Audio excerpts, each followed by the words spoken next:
Well, I think that was some of the worst countdown music I've ever heard, but that's be what it is. Hey, welcome to the First Responder Wellness Podcast Live. My name is Conrad Weaver. So glad you are here.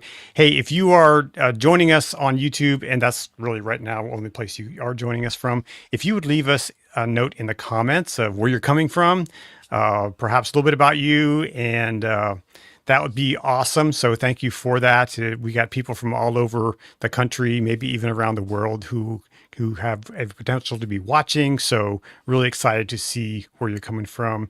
And so if you'd leave that in the comments, that would be awesome. Well, today we have an amazing guest with us. It was a few years ago that I met Dr. T down in Texas, and she was a part of the PTSD 911 documentary and just is doing amazing work down there with first responders. And a little secret, we're going to hear a little bit about her work with the Dallas Cowboys as well. So it is my honor and my privilege to introduce to you and welcome to the stage, Dr. T. Hi. Thank you for having me. I'm so excited to be on with you again. I respect so much the work that you're doing. So to be able to support through the documentary and then through podcasts like this, I'm just honored to be here. So thank you. Well, thank you. It's my honor to have you because you are doing really God's work down there in Texas, and you are saving lives and you are doing amazing work. So tell us just kind of the cliff notes of who you are and how did you get started in this business? Sure. So I'll start with personal. So I am a first responder family member. So my dad and brother are both police officers. My dad married my mom, who is a nurse. So I had the typical cop nurse combo. So high adrenaline seekers in our family. Brother married a dispatcher. My other brother is in private security. And then my brother, who is also a police officer, who's also a veteran as well. So he served 3 tours in Iraq. So I come from that family dynamic of just understanding what first responder family members go through. I will say first and beyond everything, it is like such an honor to be a first responder family member. And for first responder family members who are watching, you kind of know that pride that just takes place in knowing that you have a loved one who is out there sacrificing for others. Even if that means sacrificing and modifying holidays and birthdays and anniversaries and, switching up life to accommodate shift work. So as a family member, kind of pairing that with my professional side of things, my doctorate is in forensic psychology. But as I went through my doctorate career and my postdoc was at the LA County Sheriff's Department, I just kind of learned that my specialty was going to be working with first responders. Working at LA County Sheriff's Department, it's a very large department, 8,000 plus sworn. They could afford to have about 12 of us on staff. My brother and dad were a smaller agency in Orange County, Anaheim PD, around 300. And I just knew that sometimes the smaller departments, even though 300 might feel bigger, they don't always have the budget for wellness. And so when we moved to Texas 6 years ago, I just kind of had this clean slate of what can I do in the first responder space that isn't so reactive.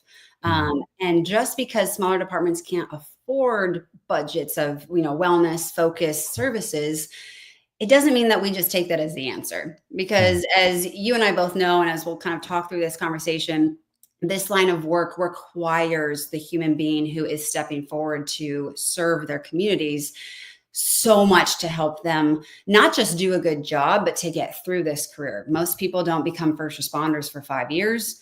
We're talking 25 years plus. Yeah. So they really need that just to keep quality of life in place, as well as just how they perform on duty. And then obviously at home, how do we take care of that as well? So having the family member component, as well as the background that I do, being a psychologist for the last 15 years, I was able to just kind of have this vision of how do we get first responders more equipped? How do we elevate the standard of wellness across all departments, whether they have a budget or not? Like, where do we start?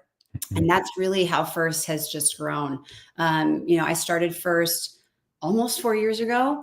We started with one department, Little on Fire, and up to date now, we work with a little over 200 departments. We're also working with the DEA and the FBI, which for me is just really, it's really impressive to see a once resistant culture, and there's still resistance, don't get me wrong, but a once resistant culture just start to understand that health and wellness is a key component of this job. It cannot be something that is an option or something that is reserved for the weak.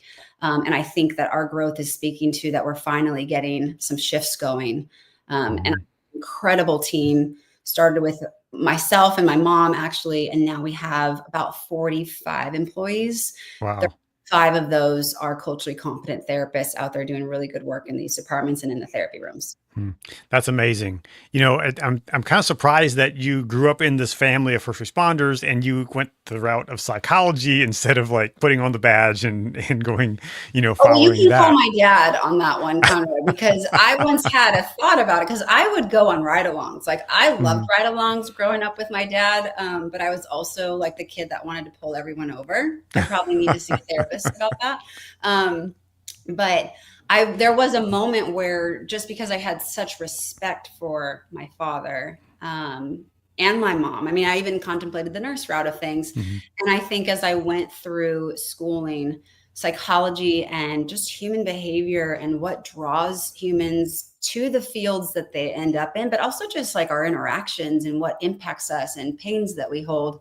And so I knew psychology was going to be the route. I didn't even know first responder specialty was going to be the route. And this is just the path that God led me on. So here we are. Well, I think you did find your place. So thank you. I agree. We're all better for that. Right. So, hey, I want to welcome all the new folks into the room. If you could, let us know where you're watching from, where you're listening from. It's good to see my friend Ed Ford from Maine in the show. So thank you for joining us so much. Hey, I want to ask you, I know back in the film, when I did that interview with you, we actually spent some time there at the Star Center, I believe it was. And you talked a lot about first responders and athletes and how there's a lot of similarities there and how we should be treating first responders as even elite athletes. So why did you say that, and how is that? I think that obviously as a psychologist, my passion is the emotional and mental, well-being of the first responders we work with. But also my background and research and all that has taught me just how it's one working system, that you can be, the fastest, strongest person in the room who does your cold plunges and drinks your smoothies and does all the things. But if you are super critical upstairs and you don't know how to give yourself a bit of grace or how to work through conflict or how to just take ownership, accountability, or just like release some past pains, like that power of what that does to the brain, like impacts the vessel. And so it's the same thing going the opposite way. There's that axis that connects both, that if the vessel is unwell and inflamed and has chronic stress, that goes right up into the brain and can really impact decision-making, how you feel, mood, all of that. So just the passion behind, like, I just love physiology and how this whole system works together. But I think one thing that, a lot of programs focus on is just mental health, which is perfect. Like we need that.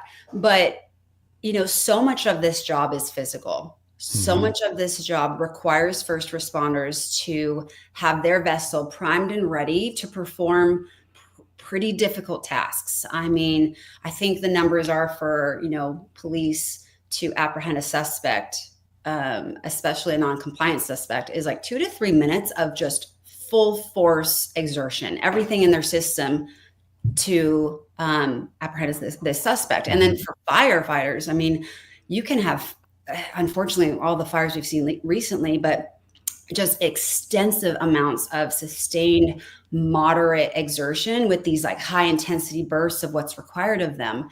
And so you have to train them for that. And if you think of it like an athlete, if let's say, because again, I'm also the team psychologist for the Dallas Cowboys, if we had a player that just didn't show up to practice all season, off season, wasn't conditioning, and they showed up at the day of the Super Bowl, what would happen? Wait, the Dallas Cowboys in the Super Bowl? Yeah, that's a distorted thought, wishful thinking. We're going to get there. Sorry, I just had to interject that. It's fine. I welcome it. But if they showed up the day of the Super Bowl, they would get gassed pretty quickly. Sure. They're going to get burnt out, which means they're going to probably make a lot of mistakes, which is going to impact their entire team.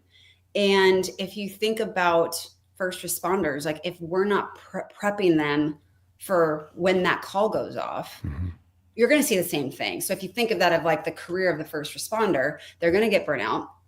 They're going to start making mistakes. And what I have seen, which is so sad in this career, is that when they do make mistakes because no one conditioned them the right way, they don't have that appropriate training in place, whether that goes with how to recover from something, both physically and emotionally, they're going to end up making mistakes. And then we often punish them for it. We like send them for a fitness for duty when that's the last thing they need. We need to be focusing more on the conditioning, the readiness piece.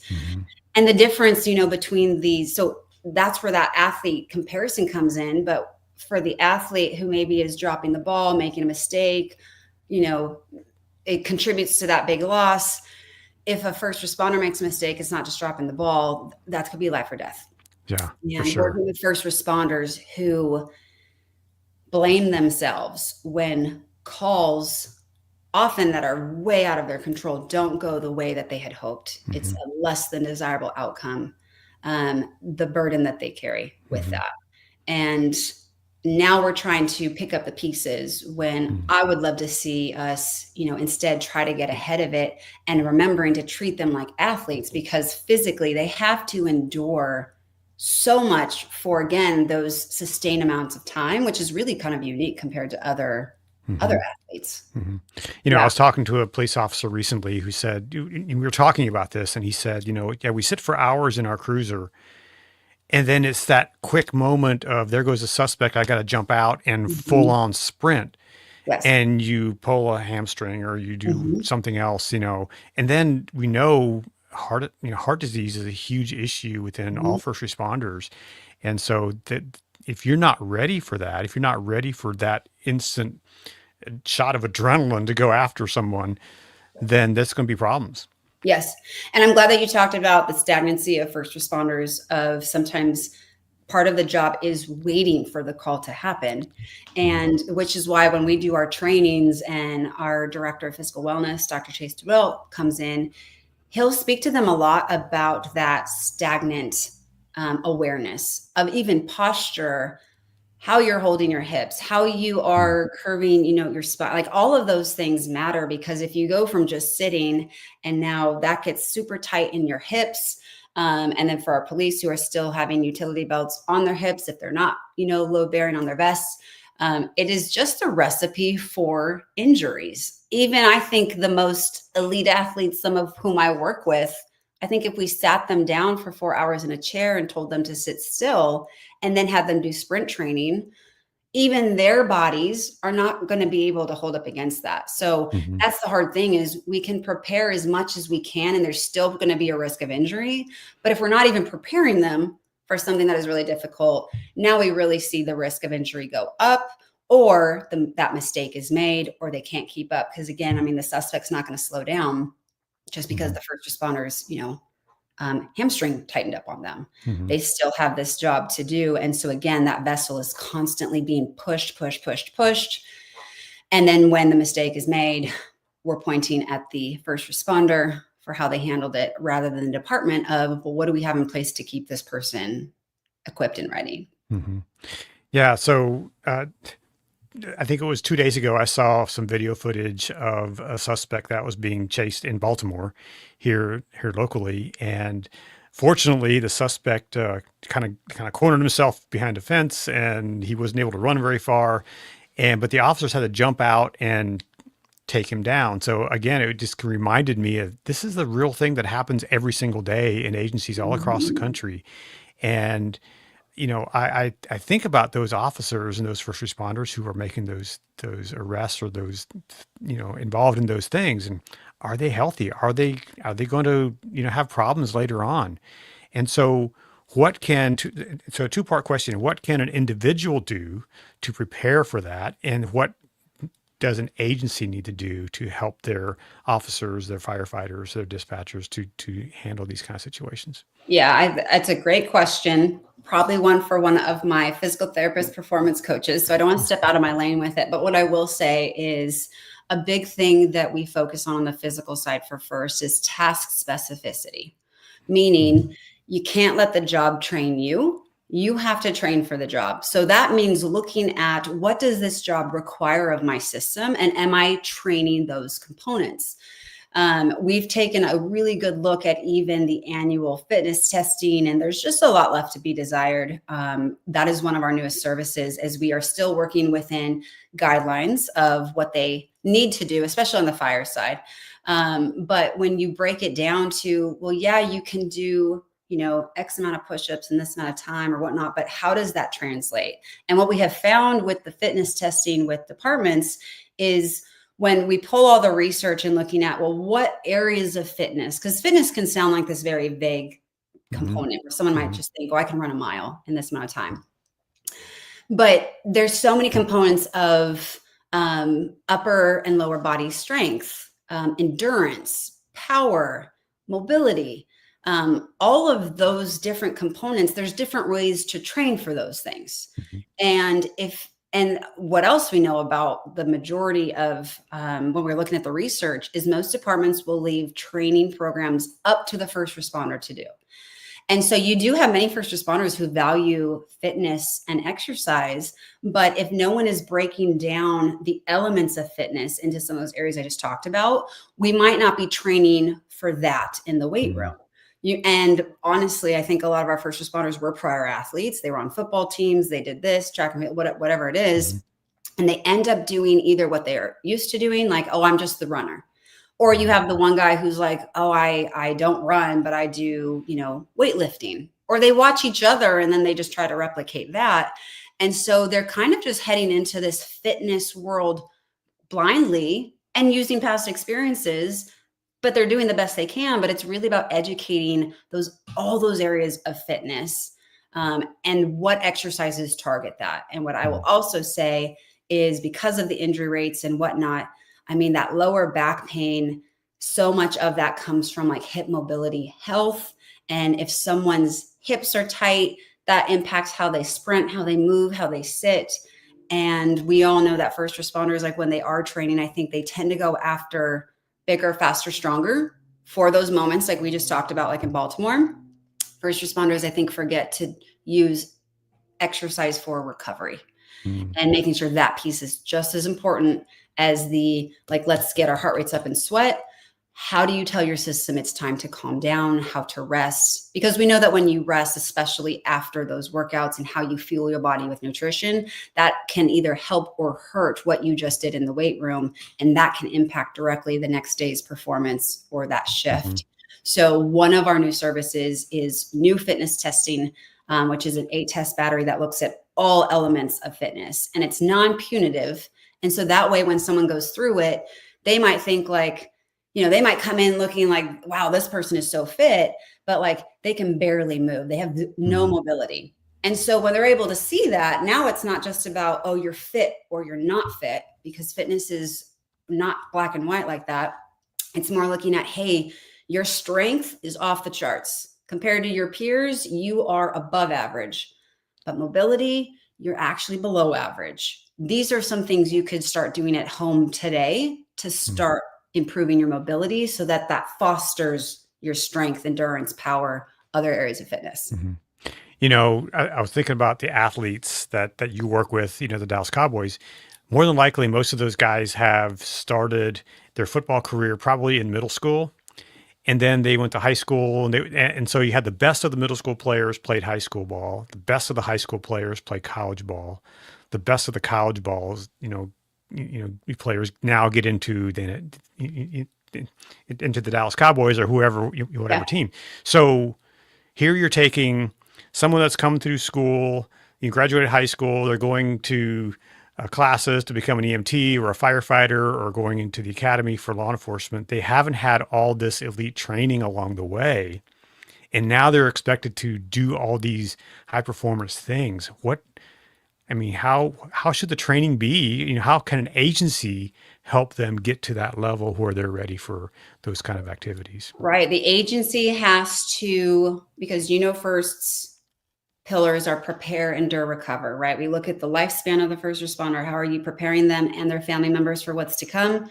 more importantly, how do you endure that type of stress and expectations and performance for 20 plus years? And then how are we actively recovering them? So the department really has a responsibility. You should almost assume that when people are coming to you, yes, there are certain fitness requirements, but you almost want to assume that they don't have a lot of training. So your training camp, your training for what's to come should be so optimal, and it shouldn't just be a one and done.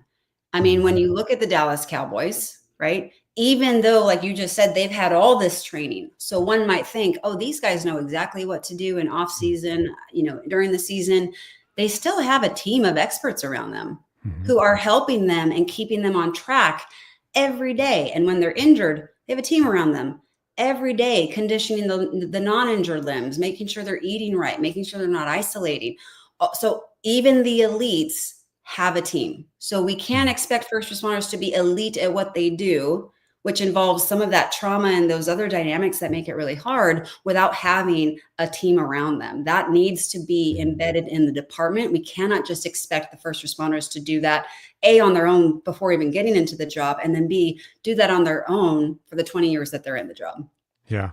So how does all that fitness work equate mental health and wellness?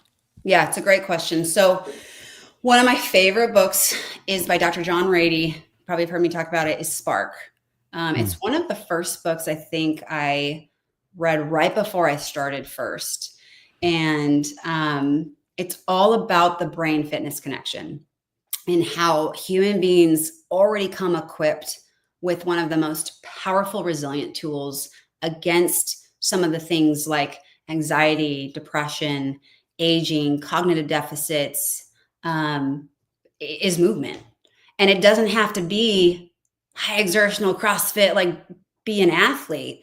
Human beings have to understand just what like walking does for them. That oftentimes if I have someone in my office who is really, really depressed, like they're not getting out of bed, everything's become very dark, they can't see the positive, the type of techniques that I need to do in the therapy room aren't going to be received by that brain that is, kind of covered in depression. I know that if I want the mood to improve, I've got to get them moving first. We've got to get the vessel to wake up a little bit so that then the brain can wake up with it, maybe see different things, be able to see maybe their current situation from a different angle. That's really hard to do when depression is set in, because depression can either make it all things seem very negative, or almost like a fog where they're like, I can't even access my thoughts. I don't even know how I feel about it. I just know that I feel terrible. So instead, I'd be doing a walk and talk, and maybe there'd be more walking and less talking in that session. So teaching people of how can I use my own system, whether it's through movement, breath is another one, so when we're talking about anxiety, really breaking that down, the physiology of, okay, my brain has detected a threat, and it's whatever my brain perceives to be a threat. So that could come a lot from my experience. Yes, there are certain things that we will have a fight or flight because that's just how we are wired. But if you go a little bit deeper than that, if let's say I'm coming from, in high school, I had a really unhealthy relationship, and this person used to talk to me a certain way, or when we would argue, like they'd look at me a certain way. And my brain now associates all that. That's my perceived threat. Like, that's not okay. That doesn't feel good.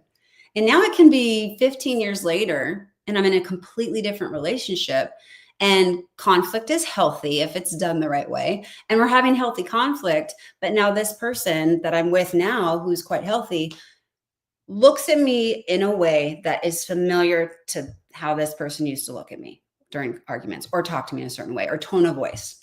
And so my brain now takes that in as a threat, releases all the chemicals of my fight or flight. Now my system's hijacked. Most people, I would say, don't know how to regulate their emotions because we weren't taught it. It's the same thing that you and I were just talking about. I think that in life, it's almost assumed the same way the fitness is just assumed, the physical capabilities are assumed. I think that in life, we're just assumed to know how to do these things. And I always joke, I would have much rather had a class on how to calm my system down, how to lower my own heart rate, how to use movement when I am feeling really sad or lonely or isolated. And we just didn't have that. We had algebra. I haven't used algebra a whole lot, but not to Mhm. poo-poo on the algebra lovers out there, but it's just something that like we weren't taught. Mhm. And so understanding, I think teaching people how to use their vessel and their physiology before mental anything is so key. And the cool thing is it levels the playing field. When people are Mhm. taught about their physiology and how that impacts their mental health, then you realize that it's because of how we are wired as human beings. It's not a me problem. Now, maybe some of the decisions I've made and the ways I've coped and the ways I've avoided, like that's a me problem. I'm going to have to face that. But when it comes to just, gosh, life has been throwing so many things at me lately, and I'm now having panic attacks, or my heart rate's up, or I feel like I'm walking around like this, we got to teach them how to calm that down. Then that will get the brain out of fight or flight. And now I can make better decisions, say I'm sorry, resolve conflict. Now I can do all those things because I knew how to master this first. Mhm. So when you got to work with the Little Elm Fire, I know I think their captain on the show last year, Captain and Fuller, yes, so he's an it was just all-star. Yes. just an amazing program there. How they have seen the transformation with their firefighters there, and now they have people knocking on the door wanting to work for them. Um, so what do you do there, and how does that impact those who you serve? Well, I think that, it's like I said, Little Elm was our very first department. And one of the most beautiful parts of FIRST has been us coming across all these solutions and services that I think are exactly what this population needs. We didn't get there with just the health experts. Yes, that Mhm. team I just talked about, like we pride ourselves in being experts in our own lane, in our own field, but we got there because of the Captain Fullers of the world. We got there because the Little Elm Fires of the world, who knew something needed to change. They just weren't sure what that looked like. Mhm. So sitting down with the health experts and being able to say, okay, what do we have as far as just education? Because research also shows that when people just have education about how their system works, specifically on the fitness side of things, it can reduce injuries by 30%. Wow. Just informing people, you're not even teaching them techniques, just telling them that these things can happen because of this. Mhm. Now, all of a sudden, there's just a more mindfulness. Mhm. So I think when it comes to departments, sitting down and starting with educating your people first. I'm big on first responders are some of the most badass people that I've ever met. They Mhm. are coming into this career because they have grit, they have discipline, they possibly have already been through some really difficult things that they've overcome. So they have that self-confidence to be able to go out there and handle more difficult things, which is the beauty of those who step forward. Educating them now on, what does all that do to your system? How does it show up in your sleep? How does it show up when you get home and step into the living room and you've got little kids or a spouse who now needs you in certain ways? How does that impact other areas of life? We know you're good at this part, but if you don't understand how this part might impact these areas, we are being negligent with that whole quality of life piece. So we start with education always. We encourage education to extend beyond the first responders. So we encourage, especially for new hires, like make sure their family members are in the room. We will do couples workshop to really focus in on, how does this impact connection in Mhm. a relationship? We do just spouses or significant others, so that they can understand, what does what my loved one do, like how does that actually impact me? And it goes Mhm. beyond just sacrificing, or sometimes you feel like the single parent at home, or you do have to go to the Christmas party alone because they're on a SWAT call out. Mhm. But I think it's teaching family members that there is such a thing called nervous system synchronization, that when we are close to people, especially when you live with them, you sync up with how their nervous system's Mhm. functioning. And if you've ever been, around someone or raised by someone who had really high anxiety, like we were always late, we're always going, we're always worried about things, and you're around that person, you can feel it in your body, and then they Mhm. leave and you're like, Yeah. holy cow, like I need to come down a little bit. And then the same thing, if you live Mhm. with someone who has like severe depression, you can feel that low, like in your Mhm. body. And now you go to like the grocery store and you're not even with that person, but you just feel this heaviness. And it's because as human beings, we are social. Like our systems link up with that. So helping a spouse understand, why do I get so on edge? Or when they get home after a critical incident and I didn't hear from them and I thought that, are they safe? Are they lying somewhere dead? Are they okay? Their system went like this. Now that first responder comes home, they might have that initial relief, but now that first responder is coming into that environment and maybe he or she is still humming up here from the incident. And now the spouse kind of goes up here too. Mm-hmm. And understanding that when we are humming up there like that, our two primary ways that it shows up as a mood is irritability and anxiety. Mm-hmm. So again, just educating spouses, that can then help them realize, like, gosh, I was super short with my kids those first 3 days after the shooting happened. Or gosh, like I completely felt that because my body, my system was responding. But now that I have an awareness of that, I can have a little bit more grace for my first responder when they get home. I can definitely have more grace for myself. And if I haven't put my best foot forward because we're all humming up here, now that I know how to calm my system down, can I come back and put words to maybe when I was irritable with a spouse or a kiddo, and just help the family start functioning from a place of understanding rather than white knuckling? Because I think because we expect the first responders to white knuckle the career, we are leaving family members white knuckling this and hoping they make it to the end of that 25 plus year career. And we still have livers intact, marriages intact, children who still want to have relationships with us. We have to get ahead of it. We can't just hope that it goes well, because you are up against stress, trauma, and a built-in defense mechanism, safety organ. You got to give them more than that. I really think that education component for the family is so vital. And I don't see that happening around, at least historically, around the country very often. And especially in the communities like we used to live in, where we had an all volunteer fire department. You see a lot of involvement with families that are helping to raise money, because they're always raising money for the new rig or new equipment. But you don't see those conversations around wellness, around mental health.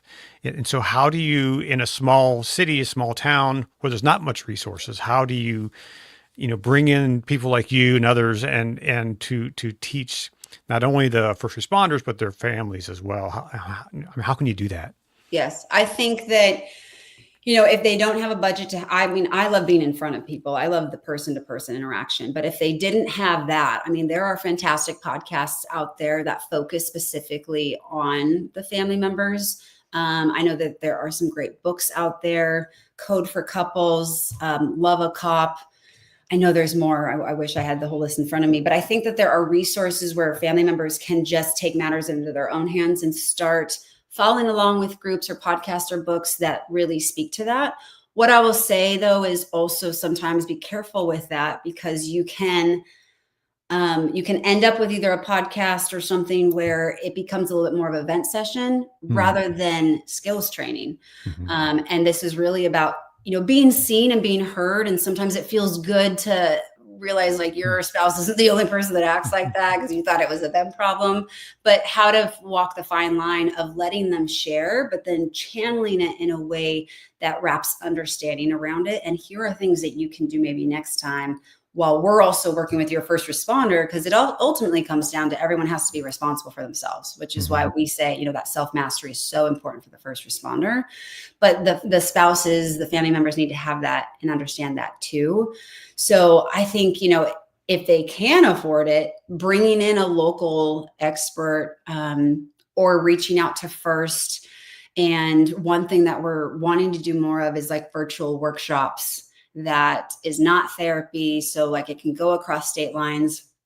We have partnered up with the First Responder Children's Foundation, FRCF, who really focus on just the kiddos of first responders. And kiddos is everything from 0 to 25, and they are phenomenal. They do scholarships for first responder kiddos. They help financially when, things are either tough at home or if there's been an incident. But our partnership with them has allowed for us to put on those family workshops free of cost to the first responders and to the departments. And then those virtual workshops. So we just started a teen resiliency workshop virtually for first responders, kiddos who are in their teen years, because we know that that's already a super fun time, but then really bring in the uniqueness of being a first responder kiddo, so I think it's a beautiful mix of both, so that they feel seen and heard, of not just being a teen, but also that it can be difficult. Not just because of the modifications to home life, but also because not everybody loves first responders. Not everybody loves cops. And if you're the kiddo of a cop and you go to school and people find out, comments can get made, and things can happen on the news, and people just assume that like your brother, sister, mom, dad, aunt was involved. And that's a very real component too, that can make kiddos of first responders feel a little bit isolated. And if they are younger and don't have the resources to work through that, we want to make sure that we're trying to support that as well. And ultimately for us, that is serving the first responder, because first responders, 10 out of 10 times, they're going to put their family members before them. They're going to say, I don't need the help them. Yeah. So when we are doing things that take care of their kiddos, their significant others, their family members, and we are able to make positive shifts, that is going to indirectly then be healthier for the first responder, because now their home life is improving. So I want to shift a little bit kind of back to where we were talking about, law enforcement and firefighters and this, rapid responses and, adrenaline, pumps. Okay. What about the dispatchers who sit at the console all day? And there's a whole different set of challenges there. What can they do to keep themselves in a healthy place, physically, mentally, spiritually, all the things? Yes. So I would say, when we come to the preparation piece, right? Someone might think, well, they're just sitting. Why do they have to have any type of physical fitness? They're just sitting. And honestly, the sitting becomes even more difficult because there's these long periods of time and there's often food around and it's not the healthiest of food. And so now they're sitting there, but you have to remember their brain is still taking in trauma. And I think one of the toughest things for our first responders, our dispatchers, I put them all in the same category, but for our dispatchers, they don't always get to know how it ended. Right. So even though a first responder might have to deal with the processing of what they saw and smelled and heard, but there was a finality to it, the dispatcher is getting it to a point, and now we just leave trauma open in their brain. And when the brain has, we call it like the vortex of trauma, when that's just left open, brain is now trying to process it. And if it is left open, it can stay alive and well in a certain part of the brain. And what that means is the brain is thinking that threat is still ongoing. It's still here. It's going to come back at any moment because it didn't have that finality to it. It couldn't process the full story. So not only are these dispatchers sitting in a stagnant position, their brain's taking this in, it's still hijacking their system. Heart rates are going up, blood pressure, pit in the stomach. The system is still being flooded with chemicals that are telling them to fight, flight, or freeze. And dispatchers can't flight. They can't get up and run somewhere. They have to just sit with exposure. And how to combat that, if anyone was to argue that dispatchers don't need that physical component, I would say then they don't understand the power of what physical fitness does to combat cortisol and stress exposure. That when you constantly have cortisol flooding the system like a dispatcher does, weight gain, sudden cardiac arrest, certain cancers, type 2 diabetes, memory fog, early dementia, all of their risk for all of that goes up. Well, you know what decreases the risk of all of that? Physical activity. So just because in the moment their job isn't physical, they are having the same chemicals dump into their system that is putting them at risk. So if before they get to that shift, they are prioritizing their physical wellness, that's going to again help buffer combat what they're going to be up against once they're sitting in that chair. And as soon as they take that call, if they can and there's enough coverage, walk around the room, step outside. Body wants to move from what you just went through. So let your body do just that, even on shift when you can allow it. I saw a recent study that said a 20-minute walk every day can reduce the risk of heart disease by 30%. And so I've really been making an effort. In fact, this morning I was out walking the dog. I was looking at my watch. Okay, I'm going to walk at least 20 minutes today, and we're going to do it again later today. Yes. So I'm like, I want to be on top of that. And there's also other research that even shows just 2 to 3 minutes of getting up and moving within an hour is more beneficial than going longer periods of sitting and then working out for a longer period of time. Mm-hmm. So it's about that, have I moved within the last hour, especially if that hour exposed me to something that my brain and system is working hard behind the scenes? Can I be intentional to even just stand up, take a deep breath, step outside for a moment, move my body? And I don't know if you remember, but one of the first studies we did here in North Texas when starting first was having first responders just do a 30-minute walk 3 times a week. And we had them take baseline scales of anxiety, depression, and the trauma scale. And it significantly decreased. Those who had scored in moderate or above on those 3 scales significantly decreased all 3 scales just by adding in the walking. So I also encourage people to don't think that it has to be that CrossFit or that high intensity. Mm-hmm. You need that, and we can talk about that, of how to build your window of tolerance, because this job continuously is stretching you in that way. So you have to teach the system to kind of be ready for that. But if you were going to start anywhere, start with a walk. If you get home from a stressful day, before you pour the glass of wine, put the bottle down and take a 20-minute walk instead.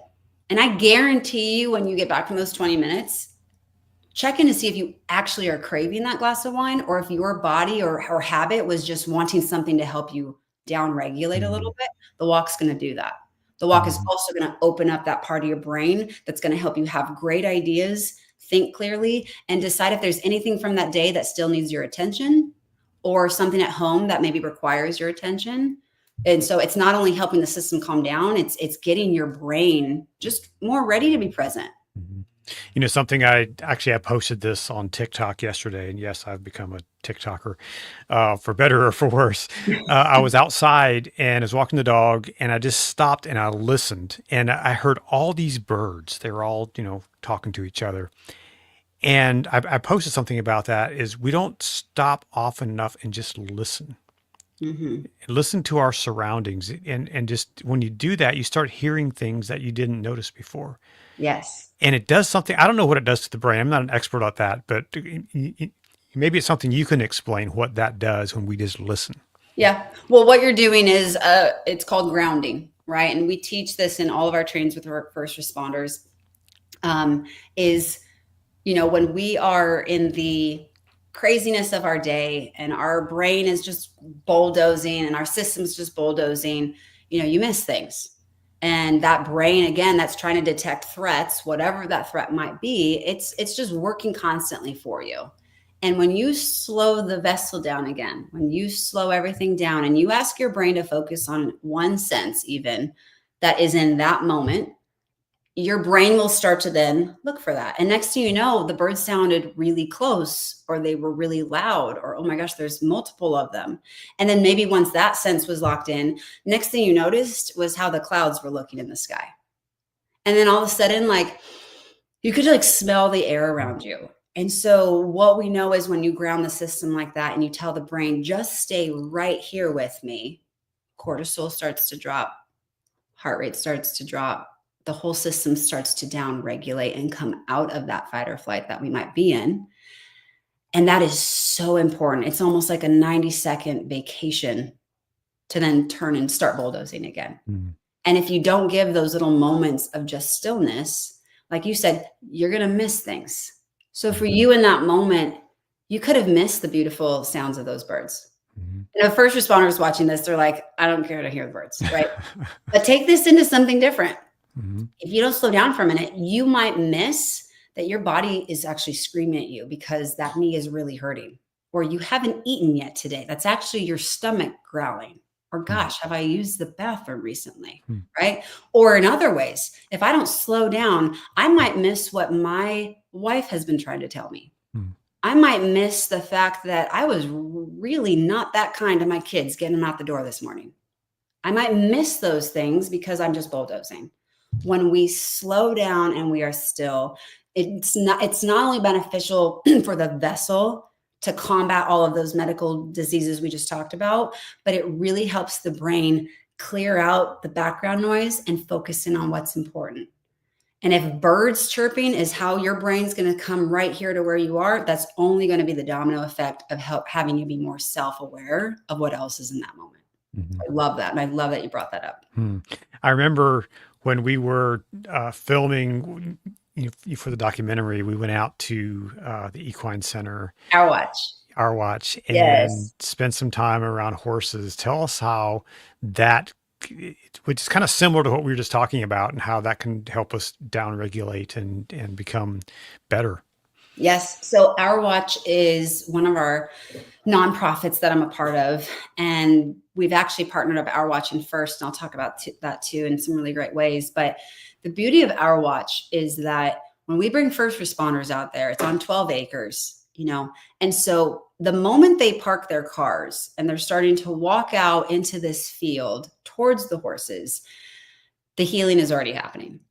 That their system is responding to what is around them. Nature does this to us. Nature, without asking, starts to calm the system down. All of a sudden, next thing you know, like your shoulders are dropping, like you're able to breathe a little bit deeper. So just being in nature is the first beautiful part of Our Watch.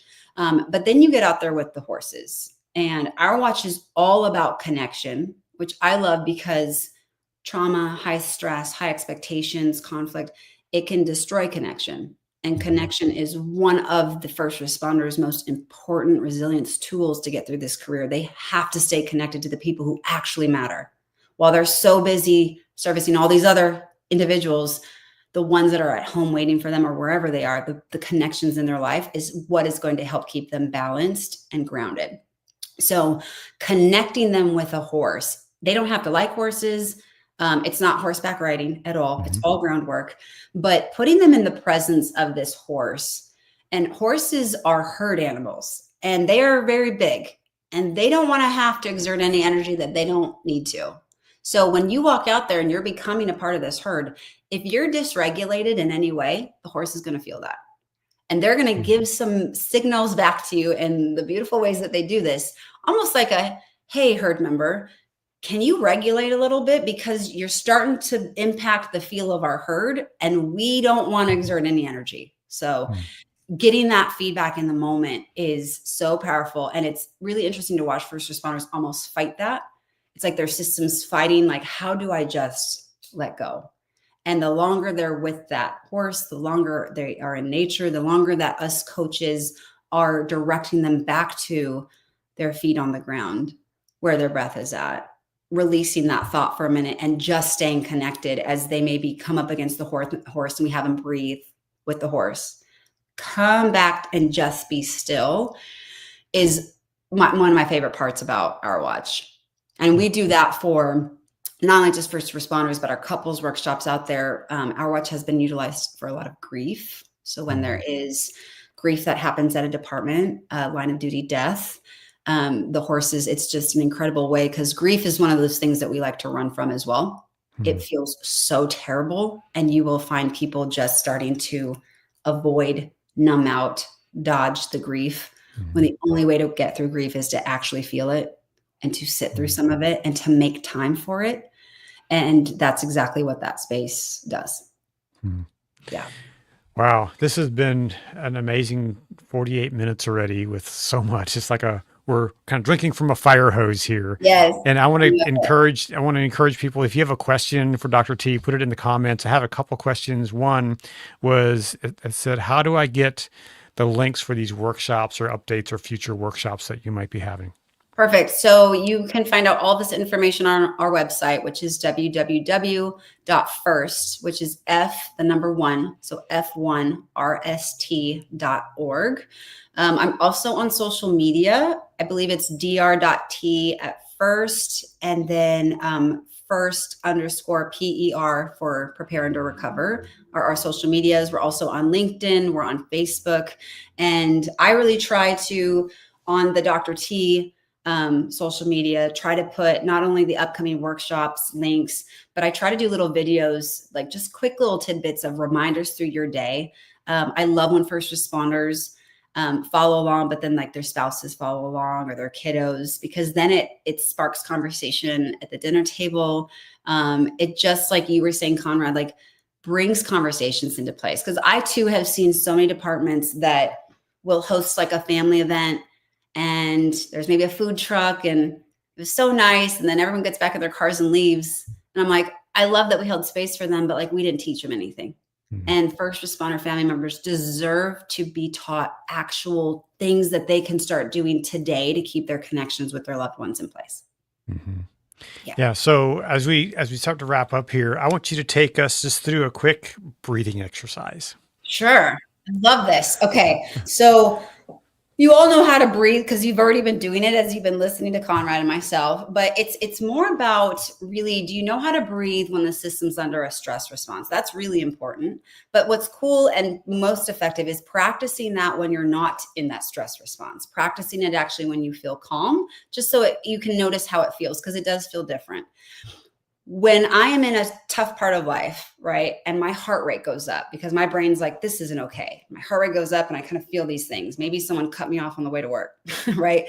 And in that moment, I want my heart rate to calm down. I want to get out of that feeling again. I can't ask my heart rate to just slow down, but I can move my diaphragm, right, which is right kind of here nestled underneath your heart and your rib cages, to move in a way that sends signals to my brain to either increase my heart or decrease it. And it's because of where it's located, right? So here's your diaphragm. Most people, well, let me just say, without me telling you how to do anything, just take one nice big deep breath for me. Take that moment to slow down and actually feel what that feels like as you take in the breath and then exhale. And without seeing all of you, what I can imagine, because I've seen this when I do it in large groups, is you might have noticed that when you take your deep breath, right, you breathe in through your nose, maybe your chest puffed up a little bit, your shoulders came up, your stomach came in, and then when you exhale, you like dropped it, and then the stomach came back out. So that's the exact opposite of how we're supposed to be breathing through our diaphragm. One way to help with that is to put your hand over your belly button, hand over your chest. And this time when you take a nice deep breath in through your nose, exhale through your mouth if possible. Breathe in through your nose. I want you to feel that bottom hand moving, almost like you're filling up a balloon as your rib cage expands. And what that does is when your diaphragm comes out, you just made more room for your heart. That sends signals to the brain to actually increase it. This is why when you are trying to calm yourself down, this part's important, your exhale is the most important part of your breathing, and it has to be longer than the inhale. So I'll say that again. Your exhale has to be longer than the inhale, because you're going to breathe in, increase heart rate, decrease heart rate by a nice slow exhale through the mouth. Diaphragm comes in, nestles in, back in with the heart. Not as much room for that heart. That sends signals to the brain to start slowing your heart rate down. So let's do that one more time together. Hand over the belly button, hand over your chest. Take a nice deep breath in through your nose, expand, and now out through your mouth.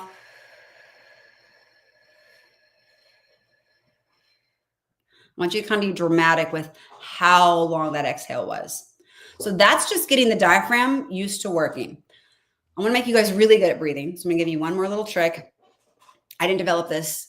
Neither did scientists. We already come equipped with it. But I learned this from Dr. Andrew Huberman for the Huberman podcast. So he's a neuroscientist out of Stanford, and they've done all different types of studies on breathing.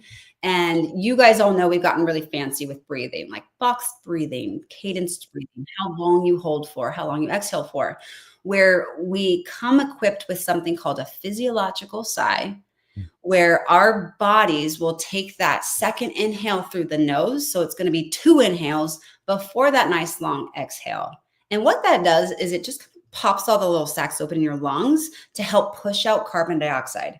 When we are having a moment in a day, it's not that we don't have enough oxygen. We've allowed carbon dioxide to build up because we walk around breathing very shallow when the body just needs to get rid of it. You've seen this because you do this in your sleep. You do this when you're really tired, and you do this when you're hijacked. And so I will do an example of it. If you've ever seen somebody cry really hard, you'll see a physiological sigh. It looks like this.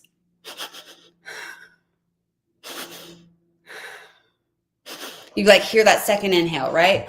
Or if you are really tired and you take one of those big yawns, what do you do when you get to the top? You do one more before you release, physiological sigh. Or if you have a dog who's laying in the kitchen right now as you're watching this podcast and they're about to take a nap and maybe they hit the floor, what do we hear? In twice and then out. So research shows just replicating one of those will regulate your nervous system and get you feeling more calm. And so what you can do is if you put your hand back on your belly button, back on your hand, or hand back on your chest, you take that nice deep breath in through your nose. And when you feel like you're out of air, you're going to do one more sniff at the top before you release. And that exhale is going to be longer than the inhale.